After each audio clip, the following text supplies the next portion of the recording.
அனைவருக்கும் அன்பான வணக்கம். இந்த வீடியோவில் நாம் இந்த 2024ஆம் ஆண்டின் ஜூன் மாத ராசி பலன்களை பார்க்கலாம். நிகழும் ஸ்ரீ மங்களகரமான குரோதி வருடம் வைகாசி மாதம் 19ஆம் தேதி சனிக்கிழமை தசமி திதி உத்திரட்டாதி நட்சத்திரம் சித்த யோகம் கூடிய நாளில் இந்த ஜூன் மாதம் பிறக்கின்றது. இந்த மாத தொடக்கத்தில் கிரகங்களின் சஞ்சாரத்தை பார்த்தால் மேஷத்தில் செவ்வாய், ரிஷபத்தில் குரு, புதன், சுக்கிரன், சூரியன், கன்னியில் கேது, கும்பத்தில் சனி, மீனத்தில் ராகு என இந்த ஜூன் மாதம் கிரகங்கள் சஞ்சரிக்கின்றன. தென்மேற்கு பருவமழை தொடங்கப் போகும் அற்புதமான மாதம் இந்த ஜூன் மாதம். இந்த மாதத்தில் சூரியன் ரிஷபம் மற்றும் மிதுன ராசியில் பயணம் செய்வார். தமிழ் மாதங்களான வைகாசியும் ஆனியும் இணைந்த மாதம் இந்த ஜூன் மாதம். கோவில்களில் திருவிழாக்கள் நிறைந்த மாதம். ஜூன் மாதத்தில் சக்கராதித்ய யோகம் மற்றும் கஜலட்சுமி ராஜயோகம் உருவாகின்றது. மேலும் இந்த மாதத்தில் 4 முக்கிய கிரகங்களின் பெயர்ச்சி நடக்கின்றது.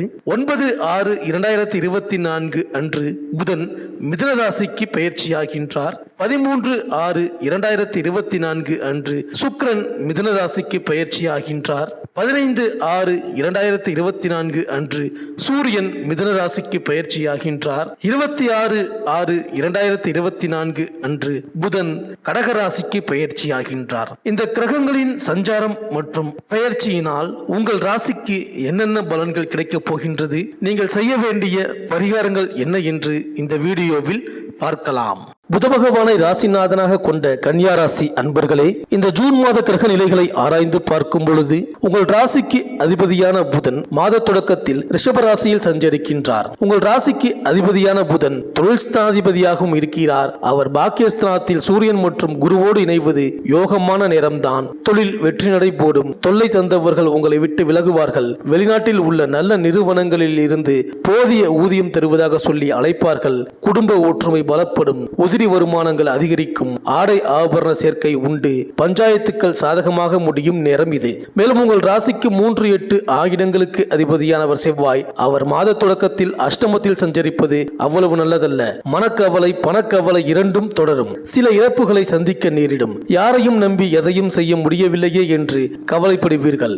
எதையும் திட்டமிட்டு செய்ய இயலாத இந்த நேரத்தில் அதிகமான விழிப்புணர்ச்சி தேவைப்படும். மேலும் ஜூன் 9ஆம் தேதி மிதுன ராசிக்கு புதன் செல்கிறார். உங்கள் ராசிநாதன் தொழில் ஸ்தானத்தில் பலம் பெறும் இந்த நேரம் யோகமான நேரம். பொருளாதாரம் மிக சிறப்பாக அமையும். புண்ணிய ஸ்தலங்களுக்கு சென்று வரும் யோகம் உண்டு. பிள்ளைகளின் கல்வி சம்பந்தமாகவும் கடல் தாண்டி சென்று வேலை பார்ப்பது சம்பந்தமாகவும் ஏதேனும் முயற்சி செய்தால் அது கைகூடும். புதிய ஒப்பந்தங்கள் வந்த வண்ணமாக இருக்கும். உத்தியோகத்தில் உள்ளவர்களுக்கு கேட்ட சலுகைகள் கிடைக்கும். மேலும் ஜூன் 13ஆம் தேதி மிதுன ராசிக்கு சுக்கிரன் செல்கிறார். உங்கள் ராசிக்கு தன பாக்கியாதிபதியான சுக்கிரன் தொழில் ஸ்தானத்தில் சஞ்சரிக்கும் போது தனவரவு தாராளமாக வந்து கொண்டே இருக்கும். குடும்பத்தில் மங்கள ஓசை கேட்கும் வாய்ப்பு உண்டு. குலதெய்வ பிரார்த்தனைகளை நிறைவேற்றுவீர்கள். பெற்றோரை அனுசரித்து செல்வது நல்லது. உத்தியோகத்தில் உள்ளவர்களுக்கு உயர் பதவிகள் கிடைக்கலாம். தொழிலில் புதிய பங்குதாரர்கள் வந்து இணையலாம். புதிய ஒப்பந்தங்களில் கையெழுத்திட்டு மகிழ்வீர்கள். பொது வாழ்வில் உள்ளவர்களுக்கு முன்னேற்ற பாதை தென்படும். வியாபாரம் தொழில் செய்பவர்கள் எதிர்பார்த்த இலக்கை அடைவீர்கள். உத்தியோகத்தில் உள்ளவர்களுக்கு தலைமை பதவிகள் தானாக வந்து சேரும். சக கலைஞர்களின் ஆதரவால் கலைஞர்கள் மகிழ்ச்சி கொள்வார்கள். மாணவ மாணவிகளுக்கு படிப்பில் முன்னேற்றம் ஏற்படும். குடும்பத்தில் சுபகாரியங்கள் நடைபெறுவதோடு பெண்களின் பொருளாதார நிலையும் உயரும். மேலும் உங்கள் ராசிக்கு வீடு, வாகன, சுகஸ்தானம் மற்றும் கலத்திரஸ்தான அதிபதியான குரு பகவான் 8ஆம் இடமான அஷ்டமஸ்தானத்தில் அமர்ந்து நிதி நெருக்கடி, காரிய தாமதம், கல்வியில் பின்னடைவு, பதவி இறக்கம் போன்றவற்றை தந்திருக்க கூடும். அவர் அங்கிருந்து பெயர்ச்சியாகி தற்பொழுது 9ஆம் இடமான பாக்கியஸ்தானத்தில் அமர்ந்திருக்கின்றார். இங்கு அமர்ந்துள்ள அவர் பொன் பொருள் சேர்க்கை, ஆடை ஆபரண சேர்க்கை ஆகியவற்றை தருவார். இனி பணவரத்தில் இருந்த தடை தாமதம் நீங்கும். கல்வியில் முன்னேற்றம் உண்டாகும். எதிர்பார்த்த கடன் உதவிகள் கிடைக்கும். நீண்ட நாட்களாக வாங்க வேண்டும் என்று நினைத்த பொருள்களை வாங்குவீர்கள். நோய்கள் நீங்கி உடல் ஆரோக்கியம் மேம்படும். திருமணம் ஆகாதவர்களுக்கு திருமணம் கூடி வரும். வீடு, வாகனம் வாங்குவது, விற்பது ஆகியவற்றில் இருந்த மந்த நிலை நீங்கும்.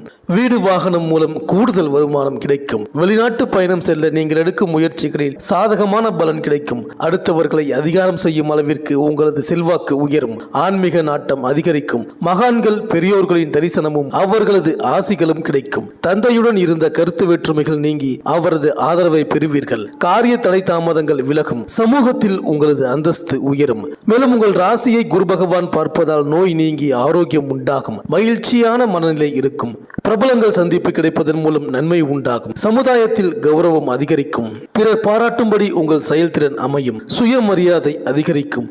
உங்கள் ராசிக்கு 3ஆம் இடமான சகோதரம், தைரியம், வீரியம் மற்றும் சகாயஸ்தானத்தை குரு பகவான் பார்ப்பதால் இளைய சகோதரம் மூலம் நன்மைகள் உண்டாகும். சிக்கலான விஷயங்களில் துணிச்சலான முடிவுகளை எடுப்பீர்கள். உடல் பலம் கூடும். காது தொடர்பான நோய் நீங்கும். பாக பிரிவினைகளில் சாதகமான போக்கு காணப்படும். கடித போக்குவரத்து அனுகூலமான பலனை தரும். வேலை தொடர்பான அலைச்சல் ஏற்பட்டாலும் அதன் மூலம் நன்மையே உண்டாகும். உறவினர்கள் மூலம் இருந்த விவகாரங்கள் முடிவுக்கு வருவதுடன் சாதகமான பலன் கிடைக்கும். மனதுக்கு மகிழ்ச்சியான பொழுதுபோக்கு அமையும். உங்கள் ராசிக்கு 5ஆம் இடமான பூர்வ புண்ணிய புத்திரஸ்தானத்தை குரு பார்ப்பதால் புத்தி கூர்மையால் சிக்கலான பணிகளையும் எளிதாக செய்து முடிப்பீர்கள். முக்கியமான தருணங்களில் விவேகமாக நடந்து கொள்வதன் மூலம் உங்களது கௌரவம் கூடும். புத்திரர்களால் இருந்த மனக்கவலை மாறி அவர்கள் முன்னேற்றம் காண்பார்கள். இலக்கியத்தில் ஆர்வம் உண்டாகும்.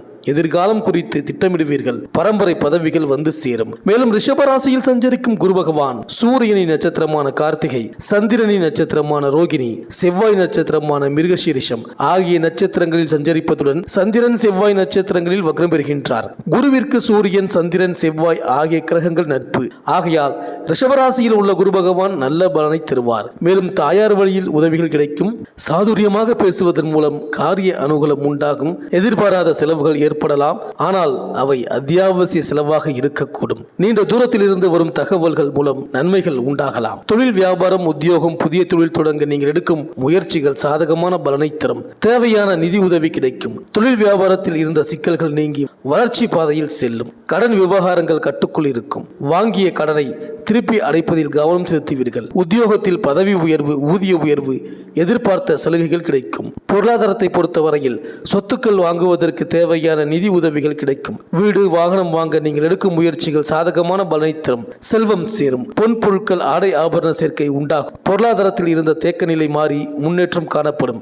கல்வி கற்பதில் இருந்த தடை தாமதங்கள் விலகும். நன்கு படிப்பதன் மூலம் ஆசிரியர்களின் பாராட்டு கிடைக்கும். உயர்கல்வி கற்பவர்களுக்கு விரும்பிய பாடப்பிரிவு கிடைக்கும். கேம்பஸ் இன்டர்வியூவில் தேர்ச்சி பெறுவதுடன் நல்ல நிறுவனத்தில் வேலையும் கிடைக்கும். குடும்பத்தை பொறுத்தவரையில் குடும்பத்திற்கு தேவையான பொருள்கள் சேரும். திருமணம் ஆகாதவர்களுக்கு திருமணம் கூடி வரும். மனதுக்கு பிடித்த வரன் அமையும். புத்திர பாக்கியம் இல்லாதவர்களுக்கு அந்த பாக்கியம் கிடைக்கும். வாழ்க்கை துணையுடன் ஒற்றுமை உண்டாகும். வெளிநாட்டு பயணத்தை பொறுத்தவரையில் வெளிநாடு பயணம் செல்ல நீங்கள் எடுக்கும் முயற்சிகள் நல்ல பலனை தரும். அந்நிய மொழி பேசுபவர்கள் மூலம் உதவிகள் கிடைக்கும். அந்நிய நாட்டில் வசிக்கும் நிலை உருவாகும். வெளிநாட்டில் வேலை தேடுபவர்களுக்கு சாதகமான பலன் கிடைக்கும். ஆலங்குடி குரு பகவானுக்கு வியாழக்கிழமையில் அபிஷேக அர்ச்சனை செய்து வணங்குங்கள். ஆலங்குடிக்கு செல்ல முடியாதவர்கள் வயதான ஏழை எளியவருக்கு வஸ்திரதானம், அன்னதானம் செய்து அவர்களிடம் ஆசி பெறுவது வாழ்க்கையில் முன்னேற்றத்திற்கு வழிவகுக்கும்.